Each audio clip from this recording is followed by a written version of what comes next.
കുഞ്ഞുങ്ങൾക്ക് കഥ ഇഷ്ടമാണല്ലോ. ഇന്ന് നമുക്ക് യേശു കർത്താവ് ഈ ലോകത്തിലായിരുന്നപ്പോൾ പറഞ്ഞ ഒരു ഉപമ പഠിക്കാം. അതിനു മുമ്പായി നമുക്കൊരു വാക്യം പഠിക്കാം. മത്തായി എഴുതിയ സുവിശേഷം 21 അധ്യായത്തിൻ്റെ 32 വാക്യം. മത്തായി എഴുതിയ സുവിശേഷം 21:32. യോഹന്നാൻ നീതിമാർഗ്ഗം ഉപദേശിച്ചും കൊണ്ട് നിങ്ങളുടെ അടുക്കൽ വന്നു. നിങ്ങൾ അവനെ വിശ്വസിച്ചില്ല. എന്നാൽ ചുങ്കക്കാരും വേശ്യമാരും അവനെ വിശ്വസിച്ചു. അത് കണ്ടിട്ടും നിങ്ങൾ അവനെ വിശ്വസിപ്പാൻ തക്കവണ്ണം പിന്നത്തേതിൽ അനുദപിച്ചില്ല. ഇവിടെ പറയുന്ന കാര്യം മഹാപുരോഹിതന്മാരെക്കുറിച്ചും ശാസ്ത്രിമാരെക്കുറിച്ചും മൂപ്പന്മാരെക്കുറിച്ചും ഒക്കെയാണ്. അവർ യോഹന്നാൻ സ്നാപകനെ വിശ്വസിച്ചില്ല, കർത്താവിനെ അവർ വിശ്വസിച്ചില്ല. എന്നാൽ പാപികളായിരുന്ന ചുങ്കക്കാരും വേശ്യമാരും ഒക്കെ കർത്താവിനെ അനുസരിച്ചു, കർത്താവിൽ വിശ്വസിച്ചു.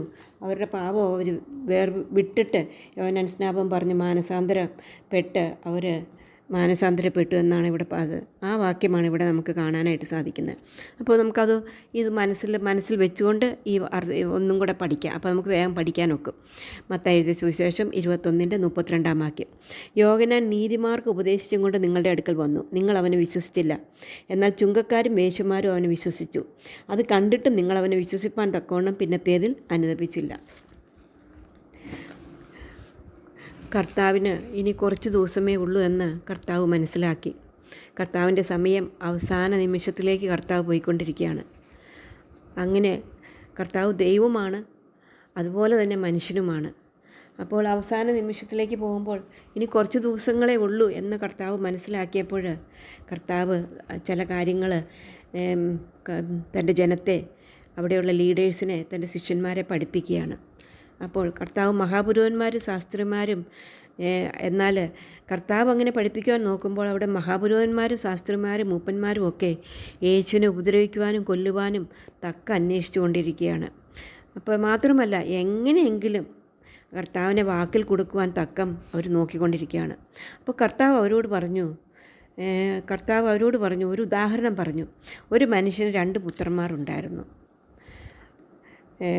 അദ്ദേഹം ഒന്നാമത്തവൻ്റെ അടുക്കൽ ചെന്നിട്ട് പറഞ്ഞു, മോനെ, നീ പോയി എൻ്റെ മുന്തിരിത്തോട്ടത്തിൽ വേല ചെയ്യുക. സാധാരണ നമ്മുടെ വീടുകളിലൊക്കെ പിള്ളേരുണ്ടെങ്കിൽ പിള്ളേരോട് പറയുമല്ലോ, രാവിലെ പോയി എന്തെങ്കിലും ചെടിക്ക് വെള്ളം ഒഴിക്കുക, അല്ലെങ്കിൽ എന്തെങ്കിലും നീ അങ്ങനെ ചെയ്യുക, ഇങ്ങനെ ചെയ്യുക എന്നുള്ള കാര്യം പറയും. പെൺപിള്ളേരുള്ള മക്കളോ ഉള്ള അമ്മമാരും പറയും, ഈ പാത്രം ഒന്ന് കഴുകിത്താട്ടെ, അല്ലെങ്കിൽ ഈ മുറിയൊന്ന് അടിക്കുക. അങ്ങനെയുള്ള ജോലികൾ കുഞ്ഞുങ്ങൾക്ക് കൊടുക്കേണ്ടത് ആവശ്യമാണ്. മക്കൾ മടിയന്മാരായിട്ട് ഇരിപ്പാനായിട്ട് പാടില്ല. മക്കളെ കൊണ്ട് ജോലി ചെയ്യിപ്പിക്കണമെന്ന് കർത്താവ് ആഗ്രഹിക്കുന്നു. മുടിയൻ്റെ സന്തതി എന്നാണ് പറയുന്നത്. അപ്പോൾ മക്കളെ കൊണ്ട് ജോലി ചെയ്യിക്കണമെന്ന് കർത്താവ് ആഗ്രഹിക്കുന്നുണ്ട്. അപ്പോൾ ഇവിടെ കർത്താവ് ഒന്നാമത്തവൻ്റെ അടുക്കൽ ചെന്ന് പറഞ്ഞു. കർത്താവ് ഒരു ഉദാഹരണം പറയുകയാണ്. പിതാവ് എന്ന് ഒന്നാമത്തിൻ്റെ അടുക്കൽ ചെന്ന് പറഞ്ഞു, മോനെ, നീ പോയി എൻ്റെ മുന്തിരിത്തോട്ടത്തിൽ വേല ചെയ്യുക. അവൻ പിതാവിനോട് പറഞ്ഞു, എനിക്ക് മനസ്സില്ല, ഞാനിപ്പോൾ പോകത്തില്ല. സാധാരണ ചില കുട്ടികൾ പറയുമല്ലോ അങ്ങനെ. അപ്പോൾ അതുപോലെ പറഞ്ഞു, അത് തെറ്റാണ് കേട്ടോ. എന്നാൽ ഈ മകൻ എന്ത് ചെയ്തു? പിന്നത്തേതിൽ അവൻ മാനസാന്തരപ്പെട്ടു. അയ്യോ, ഡാഡി എന്തോരം ജോലി ചെയ്യുന്നു, പിതാവ് എന്തോരം ജോലി ചെയ്യുന്നു, ഞാനൊരു ചെറിയ കാര്യം പറഞ്ഞിട്ട് ഞാൻ ചെയ്തില്ലല്ലോ എന്ന് പറഞ്ഞ് അവന് മാനസാന്തരമുണ്ടായി. അവൻ വേഗം അപ്പൻ പറഞ്ഞതുപോലെ തന്നെ പോയി അനുദപിച്ച് അപ്പൻ പറഞ്ഞതുപോലെ അവൻ്റെ മുന്തിരിത്തോട്ടത്തിൽ പോയി വേല ചെയ്തു. രണ്ടാമത്തെ മകനോട് അപ്പൻ പറഞ്ഞു, നീ പോയി എൻ്റെ മുന്തിരിത്തോട്ടത്തിൽ പോയി വേല ചെയ്യുക എന്ന് പറഞ്ഞു. അവൻ വളരെ കാര്യമായിട്ട് പറഞ്ഞു, അപ്പോൾ ഞാൻ പോകാം, ഐ ആം റെഡി എന്ന് പറഞ്ഞു. പക്ഷെ അവൻ പോയില്ല. കർത്താവ് അവരോട് ചോദിച്ചു, ഈ 2 മക്കളിൽ അപ്പനെ അനുസരിച്ചത് ആരാണ്? അവർ പറഞ്ഞു, ഒന്നാമത്തെ മകൻ. അവൻ ആദ്യം തന്നെ പോകേണ്ടതായിരുന്നു, എന്നാൽ അവൻ ആദ്യം പോയില്ല, തെറ്റ് സംഭവിച്ചു. അതിലവൻ അനുദപിച്ചു, അവൻ രണ്ടാമത് പോയി. എന്നാൽ ഇളയ മകൻ, അവൻ പോകാമെന്ന് പറഞ്ഞു, അവൻ പോഷ്ക്ക് പറഞ്ഞു, എന്നാൽ അവൻ പോയില്ല. അപ്പോൾ മഹാപുരോഹിതന്മാരോടും മൂപ്പന്മാരോടും ശാസ്ത്രിമാരോടും കർത്താവ് ചോദിച്ചു, ഈ ആരാണ് അപ്പനെ യഥാർത്ഥമായിട്ട് അനുസരിച്ച്? അവർ പറഞ്ഞു, മൂത്ത മകൻ തന്നെയാണെന്ന്. അപ്പോൾ കർത്താവ് അവരോട് പറഞ്ഞ വാക്യമാണ് നമ്മളിന്ന് വായിച്ചത്. വേശ്യമാരും ചുങ്കക്കാരും നിങ്ങൾക്ക് മുമ്പായി ദൈവരാജ്യത്തിൽ കടക്കും എന്ന് സത്യമായിട്ടും ഞാൻ നിങ്ങളോട് പറയുന്നു. കർത്താവ് അതിൻ്റെ കാരണം പറഞ്ഞു. യോഹന്നാൻ സ്നാപകൻ നീതിമാർഗ്ഗം ഉപദേശിച്ചുകൊണ്ട് നിങ്ങളുടെ അടുക്കൽ വന്നു, എന്നാലും നിങ്ങൾ അവൻ്റെ ഉപദേശം കേട്ടില്ല, നിങ്ങൾ മാനസാന്തരപ്പെട്ടില്ല, നിങ്ങൾ വിശ്വസിച്ചില്ല. എന്നാൽ ചുങ്കക്കാരും വേശ്യമാരും അവനിൽ വിശ്വസിച്ചു, അവൻ അതുകൊണ്ട് അനുദപിച്ചു, അതുകൊണ്ട് അവർ രക്ഷ പ്രാപിച്ചു. അനേക ഗുണപാഠങ്ങൾ ഇതിൽ നമുക്ക് പഠിക്കാനായിട്ടുണ്ട്. ഒന്നാമതായിട്ട്, ചെയ്യാമെന്ന് പറയുന്നതല്ല പ്രാധാന്യം, അതുപോലെ ചെയ്യുന്നതാണ്.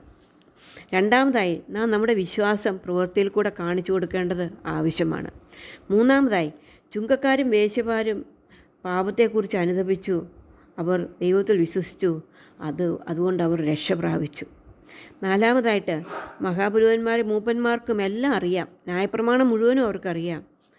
ന്യായപ്രമാണം പഠിപ്പിക്കുന്നതിലല്ല, എന്നാൽ അവർക്ക് പഠിപ്പിക്കാനുള്ള കഴിവുണ്ട്, എന്നാൽ അവർക്ക് യഥാർത്ഥമായിട്ടുള്ള വിശ്വാസമില്ലാത്തവരായിരുന്നു. അതുകൊണ്ട് അവർക്ക് രക്ഷപ്രാപിപ്പാനായിട്ട് സാധിച്ചില്ല. നമുക്ക് പ്രാർത്ഥിക്കാം. സ്നേഹസമ്പൂർണനായ കർത്താവേ, ഈ നല്ല സമയത്തിനായിട്ട് ഞങ്ങൾ നിന്നെ സ്തുതിക്കുന്നു, സ്തോത്രം ചെയ്യുന്നു. ഇന്നത്തെ പാഠത്തിനായിട്ട് സ്തോത്രം. ഞങ്ങൾ അനുസരിക്കുന്ന മക്കളായിട്ട് ഈ ലോകത്തിൽ ജീവിപ്പാൻ ഞങ്ങളെ സഹായിക്കണമേ. ഞങ്ങൾ ചെയ്യാമെന്ന് പറയുന്നവരല്ല, അനുസരണമില്ലാത്തവരല്ല, അനുസരിക്കുന്നവരായിട്ട് ജീവിപ്പാൻ ഞങ്ങളെ സഹായിക്കണമേ.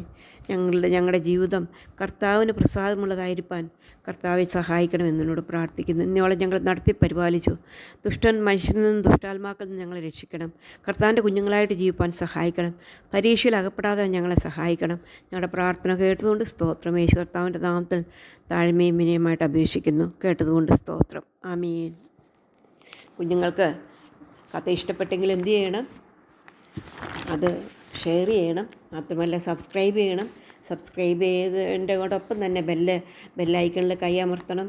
അപ്പോൾ ഓൾ എന്ന ബട്ടണിലും കൂടെ കൈയമർത്തുമ്പോൾ ആൻറ്റി ഇടുന്ന സമയത്ത് തന്നെ നിങ്ങൾക്ക് ഈ വീഡിയോ കിട്ടുവാനായിട്ട് ഇടയായിട്ട് തീരും. Okay, may God bless you all. By.